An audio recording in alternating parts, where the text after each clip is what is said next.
আমার stock analysis video সিরিজের অংশ হিসেবে আমি আজকের ভিডিওতে আপনার সামনে উপস্থিত হয়েছি বাংলাদেশের ফার্মাসিউটিক্যাল সেক্টরের অন্যতম একটি কোম্পানি স্কয়ার ফার্মাসিউটিক্যালস পিএলসির স্টক অ্যানালাইসিস নিয়ে। চলুন শুরু করা যাক।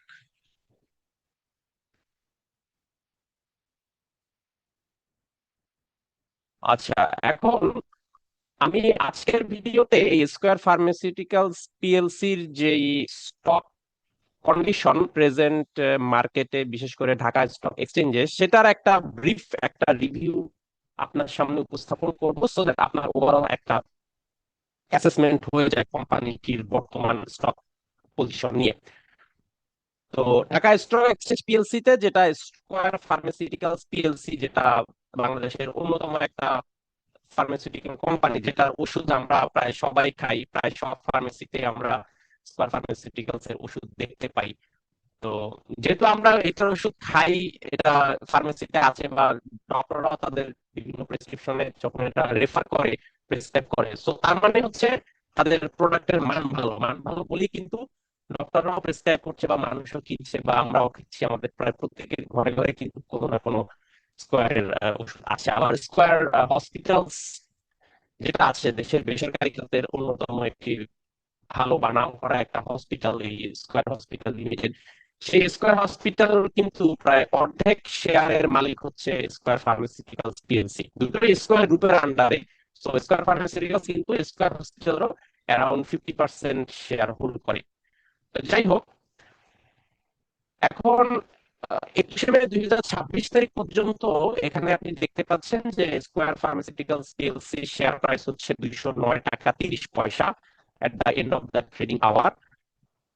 সো তাদের প্রেজেন্ট যে মার্কেট ক্যাপিটালাইজেশন, সেটা হচ্ছে অ্যারাউন্ড 18,000 কোটি। আর তাদের পেইড আপ ক্যাপিটাল আমরা দেখতে পাচ্ছি অ্যারাউন্ড 800 কোটি টাকার মতো। তাদের পেইড আপ ক্যাপিটাল যেটা এখানে আছে, এবং এটা ঢাকা স্টক এক্সচেঞ্জে ফার্মাসিউটিক্যালস অ্যান্ড কেমিক্যাল সেক্টরে listed as a pharmaceuticals company.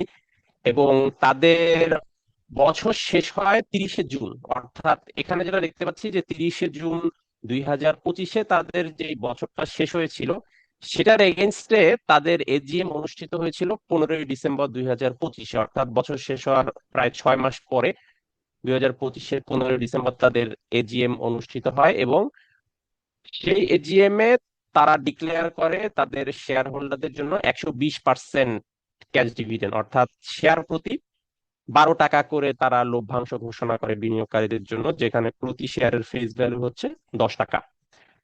So তার আগের বছর দেখতে পাচ্ছি 110% ছিল, তারও আগের বছর 105%, তারও আগের বছর 100%, তারও আগের বছর 60%। সো আপনি যদি ডিভিডেন্ড ট্রেন্ডটা দেখেন ক্যাশ ডিভিডেন্ডের, এটা কিন্তু বেড়েছে। 2021-এ 60%, তারপরে 100%, 105, 110, 120, এটা বেড়েছে। অর্থাৎ কোম্পানির বিজনেসটা কিন্তু শাইনিং। শাইনিং বলেই কিন্তু তার প্রবৃদ্ধি হচ্ছে, বলেই কিন্তু তার ক্যাশ ডিভিডেন্ড দেওয়ার সক্ষমতা বেড়েছে। এবং শুধু আর্নিং বাড়ছে তা না, আর্নিং এর পাশাপাশি তার যে অপারেটিং ক্যাশ ফ্লো, সেটাও কিন্তু উল্লেখযোগ্য হারে বাড়ছে, এবং সেটা কিন্তু ডিভিডেন্ডের যে পার্সেন্টেজ, সেখানেই এটা প্রতিফলিত হচ্ছে। এরপরে আসুন যে প্রাইস টু আর্নিং যে রেশিও আছে, বেসড অন দা অডিটেড যে ফিনান্সিয়াল স্টেটমেন্ট, সেইটা অনুযায়ী 21 মে 2026 তারিখে আমরা দেখতে পাচ্ছি তাদের প্রাইস টু আর্নিং বা পিই রেশিও হচ্ছে 7.74। তো স্কয়ার ফার্মাসিউটিক্যালস এর মতো একটা ভ্যালু স্টক হিসেবে আমি মনে করি কাইন্ড অফ এখন আন্ডার ভ্যালুড অবস্থায় আছে স্কয়ারের এই শেয়ারটা। সেই হিসেবে বর্তমানে বাইং পজিশনের জন্য এটা একটা অ্যাট্রাকটিভ শেয়ার। এখন কেনার জন্য, এটা ফান্ড ইনজেক্ট করার জন্য, এটা একটা অ্যাট্রাকটিভ পি রেশিওতে আছে। এরপরে আমরা দেখতে পাচ্ছি তাদের ইপিএস, যেটা আর্নিং পার শেয়ার, সেই গ্রোথটাও যদি দেখেন, এটাও কিন্তু অনেকটা ডিভিডেন্ডের মতোই আমরা দেখতে পাচ্ছি একটা পজিটিভ রাইজ। যে 2025 সালে তাদের আর্নিং পার শেয়ার ছিল 27 টাকা 4 পয়সা, তারও আগে ছিল 23 টাকা 61 পয়সা, তারও আগে ছিল 21 টাকা 41 পয়সা। অর্থাৎ 21 থেকে 23, 23 থেকে 27। তাদের আর্নিং পার শেয়ারও কিন্তু প্রতি বছরই বেড়েছে, যার কারণে তাদের লভ্যাংশ দেওয়ার সক্ষমতাটাও কিন্তু বেড়েছে। আর এখানে ডিভিডেন্ড ইয়েল্ড যদি দেখি, সেখানেও দেখেন 2025 সালে তাদের ডিভিডেন্ড ইয়েল্ড ছিল 5.74%, তারও আগে 5.22%, তারও আগে 5%। তো এটাও কিন্তু বাড়ছে। প্রতি বছরই আমরা দেখতে পাচ্ছি বাড়ছে। তার মানে কোম্পানির দে আর গ্র্যাজুয়ালি ইনক্রিজিং দেয়ার আর্নিং বা ভ্যালুয়েশন, যেহেতু তাদের ব্যবসার প্রবৃদ্ধি হচ্ছে, তাদের কোয়ালিটি প্রোডাক্ট আছে এবং সেটার জন্য হিউজ একটা কনজিউমার সেগমেন্ট তাদের আছে, সেই হিসেবে কিন্তু তাদের কোর যেই বিজনেস বা অপারেটিং অ্যাক্টিভিটি সেখান থেকে তাদের ক্যাশ জেনারেট হচ্ছে, তাদের প্রফিট হচ্ছে, এবং সেই অনুযায়ী তাদের আর্নিংও বাড়ছে বা তাদের ডিভিডেন্ড দেওয়ার সেই ক্যাপাসিটিও প্রতি বছরই বাড়ছে। তো এই কোম্পানিটি লিস্টেড হয়েছিল 1995 সালে শেয়ার মার্কেটে। তার আগে এটি একটা প্রাইভেট লিমিটেড কোম্পানি হিসেবে ছিল, আর 1995 সালে তখন তারা এক্সচেঞ্জে লিস্টেড হয় as a publicly tradable company. এটা এ ক্যাটাগরির একটা শেয়ার মার্কেটে। তাদের শেয়ার হোল্ডিং প্যাটার্ন যদি আমরা দেখি, এখানে দেখতে পাচ্ছি স্পন্সর ডিরেক্টররাই হোল্ড করছে 44%। সরকারি কোনো মালিকানা এখানে নেই। প্রাতিষ্ঠানিক বিনিয়োগকারী, যেটা পেনশন ফান্ড বা মিউচুয়াল ফান্ড, তাদের আছে অ্যারাউন্ড 13%-এর মতো শেয়ার এখানে। ফরেনারদের একটা ভালো অংশ আছে, 15% শেয়ার আছে ফরেনারদের। আর পাবলিক যারা সেকেন্ডারি মার্কেট বা রিটেল ইনভেস্টর যারা আছেন, পাবলিক ইনভেস্টর, তাদের আছে 27%। সো মেজরিটি আমরা দেখতে পাচ্ছি 44% sponsor director, followed by public investor, then foreign investor, then institutional investor. আর লোন তাদের আছে আমরা দেখতে পাচ্ছি শর্ট টার্ম লোন 62 কোটি টাকা, লং টার্ম লোন 20 কোটি টাকা। বাট তাদের যে এনুয়াল রিপোর্ট 2025 আমি পড়লাম, সেখানে আবার লেখা আছে যে আগামী বছরের মধ্যেই তাদের এক্সিস্টিং যে লোনগুলো আছে সেগুলো রিপেমেন্ট তারা কমপ্লিট করতে সক্ষম হবে। অর্থাৎ তাদের এনুয়াল রিপোর্ট মোতাবেক আগামী বছরের মধ্যেই তাদের এই লোনের ফুল সার্ভিসিং, ফুল রিপেমেন্ট তারা কমপ্লিট করতে পারবে। সো তখন তাদের লোন স্ট্যাটাসটা জিরো হয়ে যাওয়ার কথা, যদি সেই অনুযায়ী তারা করতে পারে, যেটা অ্যানুয়াল রিপোর্টে লেখা আছে। তবে একটা বিষয় হচ্ছে 2018-19 এর পর থেকে কিন্তু স্কয়ার ফার্মাসিউটিক্যালস পিএলসি নতুন করে কোনো ব্যাংক লোন নেয়নি, সেটা তাদের অ্যানুয়াল রিপোর্ট 2025-এ পরিষ্কার ভাবে লেখা আছে।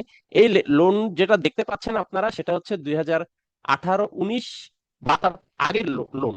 2018-19 বা তার আগে ব্যাংক থেকে নেওয়া লোন, কিন্তু 2018-19-এর পর থেকে, 30শে জুন 2019-এর পর থেকে কিন্তু নতুন করে তারা কোনো ব্যাংক লোন নেয়নি।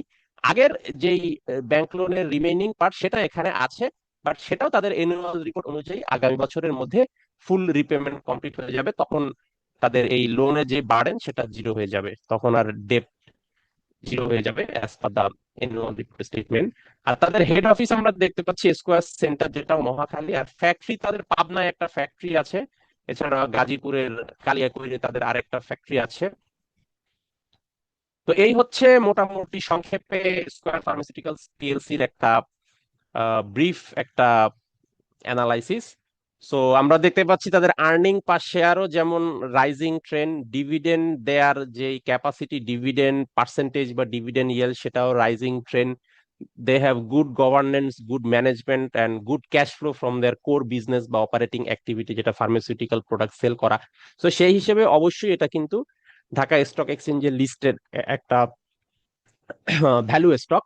তো যাই হোক, আমার এই স্টক অ্যানালাইসিস নিয়ে যদি কোনো কোশ্চেন থাকে, অথবা আপনি আপনার পছন্দের অন্য কোনো স্টকের যদি কোনো অ্যানালাইসিস দেখতে চান, আমাকে এই ভিডিওর কমেন্টে জানাবেন। আমি চেষ্টা করব আপনার পছন্দের সেই স্টকের অ্যানালাইসিস নিয়ে আরেকটা ভিডিওর মাধ্যমে আপনার সামনে হাজির হতে। ধন্যবাদ।